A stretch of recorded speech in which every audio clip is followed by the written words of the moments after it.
네, 그런데 이 사건과 관련해서 당시 검찰 내부에서 진상조사를 위한 감찰이 진행 중이었는데 감찰 대상 검사의 사표가 갑자기 수리돼서 진상은 밝히지 못하고 유야무야된 사실이 KBS 취재 결과 확인됐습니다. 특히 그때 당시 감찰 대상이던 검사가 고소장을 단순히 분실해서 위조한 게 아니라 일부러 파쇄했다는 혐의까지 제기된 상황이었습니다. 계속해서 박진수 기자의 보도입니다. 지난 2015년 12월 대검찰청은 부산지검의 윤모 검사가 고소장을 분실하고 위조했다는 첩보를 입수합니다. 대검은 부산지검에 감찰을 지시했고 부산지검은 윤 검사에 대한 감찰을 진행했습니다.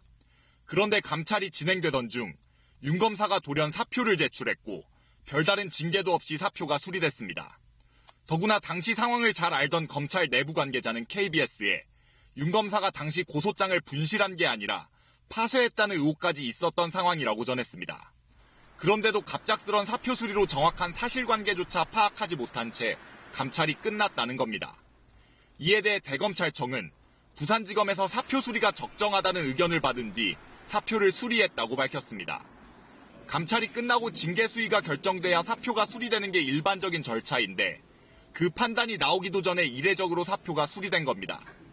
검찰은 공무원 비위 사건 처리 규정을 들며 비록 감찰 중이라도 중징계 사안이 아니라고 판단해 사표 처리가 가능했다고 밝혔습니다. 윤 검사의 공문서 위조 혐의를 수사했던 검찰 수사 관계자는 당시 고소장 파쇄 의혹이 있어 조사했지만 윤 검사를 포함해 직원들 모두 분실 경위를 모른다고 답했다고 밝혔습니다.